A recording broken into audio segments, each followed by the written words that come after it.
நம்ம வீட்டு ஆட்சி தொடர்கிறது. அன்னக்களஞ்சியம் எங்கே அத்தை, அன்னத்தை காணோம் என்று கேட்டுக்கொண்டே வீட்டு திண்ணையில் அமர்ந்தார் அஞ்சாப்பு பிள்ளை.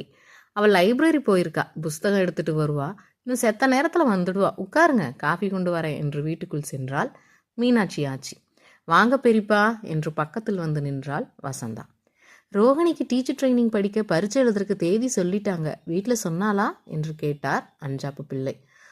அக்கா சொன்னாங்க பெரியப்பா, படிச்சுட்டு தான் இருக்காங்க, பாஸ் ஆகிட்டா திருநெல்வேலிக்கு படிக்க போகணும்னு சொன்னாங்க பெரியப்பா என்றாள் வசந்தா. ஆமாம் வசந்தா, அது விவரமாக தான் அன்னக்களஞ்சியத்தை பார்த்து சொல்லலாமேன்னு வந்தேன். இன்னும் கொஞ்ச நேரத்தில் வந்துடுவாங்க பெரியப்பா, நீங்கள் காஃபி குடிங்க என்றாள் வசந்தா. டேய் கண்ணா, எங்கடா விளையாடிட்டு வரீங்களா, எங்கே சண்முகத்தை காணோம் என்று கேட்டார் அஞ்சாப்பு பிள்ளை.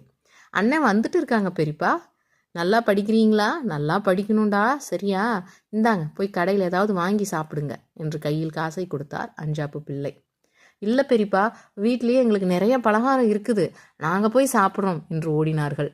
அடே பாருங்க அத்தை, பெரிய பசங்களாகிட்டாங்க, காசு கொடுத்தா வேணான்னு சொல்கிறாங்க என்று சிரித்தார் அஞ்சாப்பு பிள்ளை. எதுக்கு? அதான் வீட்டில் இம்புட்டு பலகாரம் இருக்குது, பின்ன என்ன என்றாள் மீனாட்சி.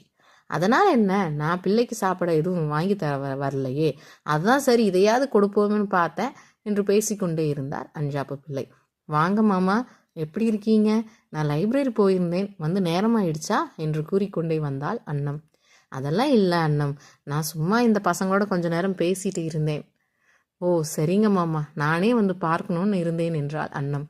சரி சரி, நான் நம்ம ரோகிணிக்கு பரீட்சை தேதி சொல்லிட்டாங்க, பரீட்சையில் பாஸ் ஆகிட்டா திருநெல்வேலி போய் படிக்கணும், டீச்சர் ட்ரைனிங் முடிக்கணும்ல, முடிச்சுட்டு வந்ததும் நம்ம ஊர் அரசு பள்ளிக்கூடத்தில் சீனியாரிட்டி பார்த்து வேலை வாங்கிடலாம்.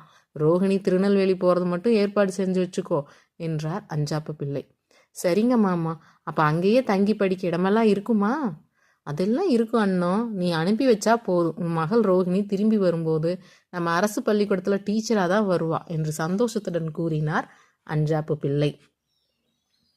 ரொம்ப சந்தோஷமாம்மா, என்கிட்டோ என் பிள்ளை வாழ்க்கை நல்லா இருக்கணும், காசுக்காக யாரையும் எதிர்பார்க்காமல் இருக்கணும் என்று கண்களை துடைத்து கொண்டாள் அன்னம். நீ எதையும் நினச்சி கவலைப்படாத அண்ணா, அதையெல்லாம் எல்லா பிள்ளைகளும் நல்லா படிக்க வச்சு நல்ல நிலைமைக்கு கொண்டு வருவ, பார்த்துட்டே இரு. சரி களஞ்சியம், அப்போ நான் கிளம்புறேன் என்று எழுந்தார் அஞ்சாப்பு. மாமா, நாளைக்கு காலையில் வீட்டுக்கு வரேன், வீட்டில் அக்காவும் இருப்பாங்கல்ல என்று கேட்டாள் அன்னம். இருப்பா, என்ன விசேஷம் என்று சிரித்துக்கிட்டே கேட்டார். நம்ம தாமரைக்கு மாதம் 7 நடக்குது, அதுதான் அடுத்த வாரம் போய் வளகாப்பு போட்டு கூட்டிகிட்டு வந்துடணும், அதுக்கு தான் சொல்ல வரணும். அப்படியா, மாதம் 7 நடக்குதா? சரி சரி வா, நாங்கள் வீட்டில் தான் இருப்போம். என்ன அண்ணா, ரோகிணிக்கு ஒரு நல்ல வழி பிறந்துடுச்சு, பின்ன என்ன, அதெல்லாம் கண்ணை மூடி திறக்கிறதுக்குள்ளே ஓடி போயிடும். நாளைக்கு போய் சொல்லணும் எல்லாருக்கும், வளகாப்பு அடுத்த வாரம், நீ போய் உன் கொழுந்தனை பார்த்து பணம் கேட்கணுமே, அவன் என்ன சொல்கிறானோ போ என்று புலம்பிக் கொண்டு சென்றாள் மீனாட்சி ஆச்சி. ஆமாம்மா, ரோஹிணி படிக்க பணம் வேணும், இவளுக்கு வளகாப்பு போடுறதுக்கு பணம் வேணும், என்ன செய்கிறது, போய் வளகாப்பு வச்சுக்கோங்கன்னு சொல்லுவோம், அவங்களுக்கே தெரியாதா என்ன என்றாள் அண்ணம்.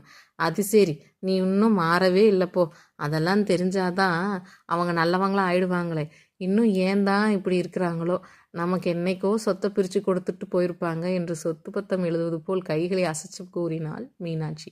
சரி விடுங்கம்மா என்று எதுவும் பேசாமல் அமைதியாக அமர்ந்து சென்றாள் அன்னம். வளகாப்பு அன்று. வாவள்ளி, எங்கே சின்னம்மாவை கூட்டிகிட்டு வரலையா என்று கேட்டால் அண்ணம். அதோ வந்துட்டு இருக்காக, நான் எடுத்து வச்சாக்கா நல்ல சீலை ஒன்று, அவளுக்கு அது வேணாமா, வேற ஏதோ ஒன்று எடுத்து கட்டிக்கிட்டு வரா பாருங்க என்றாள் சலிப்புடன். சரி சரி வாங்க சரஸ்வதி சித்தி, குப்புத்தாயி அக்கா அந்த பாத்திரங்களை கொடுங்க என்று ஒவ்வொன்றாக தூக்கி வள்ளி மற்றும் சீதாலட்சுமி ஆச்சி கையில் கொடுத்தாள் அன்னம். பார்த்து உட்காருங்க, பார்த்து பத்திரமா போயிட்டு வாங்க. சின்னம்மா, வள்ளி பார்த்து கூட்டி போயிட்டு வா. வசந்தா, ரோகிணி பிள்ளைகளை கையில் பிடிச்சிக்கோங்க என்றால் அன்னம். என்னம்மா, நீங்கள் வரலாமே என்று கேட்டால் வசந்தா. இல்லை வசந்தா, நீங்கள் எல்லாரும் போயிட்டு வாங்க, அக்காவுக்கு வளகாப்பு போட்டு கூட்டிகிட்டு வாங்க, சரியா? என்ன நீ வளகாப்பு போட கிளம்பிட்டீங்களா? நானும் போகலான்னு நினச்சேன், அவசர வேலையாக போக வேண்டியது, அதான் கிளம்பிட்டு இருக்கேன். இந்தாங்க நீ வீட்டில் கொடுக்க சொல்லி சொன்னேன், பரிமளம் மறந்துட்டா போல, அதான் நான் உடனே வந்தேன் என்றான் காந்தனின் தம்பி. அப்படியா தம்பி, சரி இருக்கட்டும், நான் வெளியே பணம் புரட்டிட்டேன் என்று கூறினாள் அன்னம். சரிங்க நீ, நான் கிளம்புறேன், நீங்கள் போகலையா வளகாப்புக்கு என்று கேட்டான் அன்னமாச்சியின் கொழுந்தன். இல்லை தம்பி, நான் எதுக்கு, இருக்கட்டும், அதான் அவங்க எல்லாரும் போகிறாங்கல்ல, அப்புறம் என்ன. சரிங்க நீ, தாமரை வீட்டுக்கு வந்ததும் நான் வந்து பார்த்துக்கிறேன் என்று கிளம்பினார். பாத்தியாக்கா, கழுவுற மீனில் நழுவுற மீனாட்டம் ஓடுறத, அண்ணன் மகளோட வளகாப்பு அண்ணன் தான் இல்லை நம்மளாவது போய் நிற்போம் அப்படின்னு நினப்பு வருதா? ஆனால் ஒன்று சொல்கிறேன், உன் புருஷன் பாவம் சும்மா விடாது என்று கூறிவிட்டு வண்டியில் ஏறினாள் வள்ளி. சரி சரி, கிளம்புற நேரத்தில் என்ன பேச்சுது? நல்ல முறையில் போய் பிள்ளைக்கு சீமந்தம் போட்டு கூட்டிட்டு வாங்க. மதுரையில் ராஜன் வீட்டில். வாங்க வாங்க வாங்கம்மா என்று நன்முறையில் வரவேற்றார்கள் ராஜன் வீட்டார். எங்கம்மா சம்மந்தியம்மா வரலையா என்றார் ராஜன் தந்தை. இல்லை அக்கா சங்கடப்பட்டுட்டு நான் வரல, நீங்கள் போய் கூட்டிகிட்டு வாங்கன்னு சொல்லிடுச்சண்ணே. மகளோட கல்யாணத்தையும் பார்க்கல, மகளோட வளகாப்புக்கும் வர முடியாமல் போச்சு. என்ன இருந்தாலும் மனசுக்குள் வருத்தம் இருக்கத்தானே செய்யும். வெளியில் என்ன பேசினாலும் அந்த வழி அனுபவிச்சாதான் தெரியும், பாவம் என்று கூறி சென்றார் ராஜன் தந்தை. என்ன செய்கிறது, அந்த பிள்ளைக்கு பெத்த தாய் வராத ஏக்கம் இருக்கத்தான் செய்யும். சரி வாங்க, நல்ல நேரம் முடிகிறதுக்குள்ள சீமந்தம் செய்ய ஆரம்பிக்கலாம் என்றார் ராஜன் தாயார். அனைவரும் சீமந்தம் செய்ய ஆரம்பித்தார்கள். தாமரை மனங்குளிர வகை வகையான சாப்பாடு பரிமாற்றம் செய்து சிறப்பாக முடிந்தது.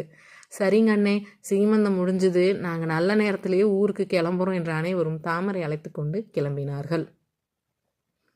சரிங்கம்மா, பார்த்து போயிட்டு வாங்க. தாமரை நல்லா சாப்பிடு, நல்லபடியாக குழந்தை பிறந்துடும் என்று கூறி வழி அனுப்பி வைத்தார்கள் ராஜன் குடும்பத்தார்.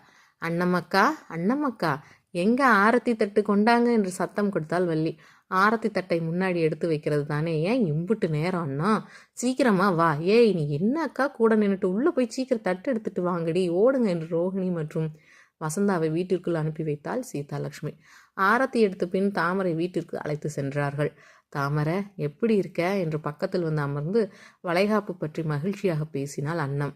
நீங்கள் வராதது மட்டும்தான் அம்மா, ஏன் வரல என்று கைகளை அசைத்து கேட்டாள் தாமரை. சங்கடமாக இருந்துச்சு தாமரை, உங்கள் அப்பா இறந்ததுலேருந்து எங்கேயும் போக வர எனக்கு சங்கடமாகவே இருக்குது. என்ன செய்ய, இனி என்ன, அதான் நீ வந்துட்ட, பிள்ளை பெற்று எடுக்கிற வரைக்கும் நான் தானே பக்கத்தில் இருந்து பார்க்க போகிறேன் என்று தாமரையின் தாடையை தடவினாள் அன்னம். அது சரி, அம்மாவும் மகளும் பேசிகிட்டே இருந்தா உள்ளே இருக்கிற பிள்ளைக்கு பசிக்காதா என்ன? உங்கள் 2 பேருக்கும் பேச்சிலேயே பசி போயிடும். வயிற்று பிள்ளைக்காரி பசி எடுக்கும். அண்ணா போய் ஏதாவது பலகாரம் கொண்டு வா, உன் கையாலே ஊட்டி விடு உன் மகளுக்கு என்றாள் சீதாலட்சுமி ஆச்சி.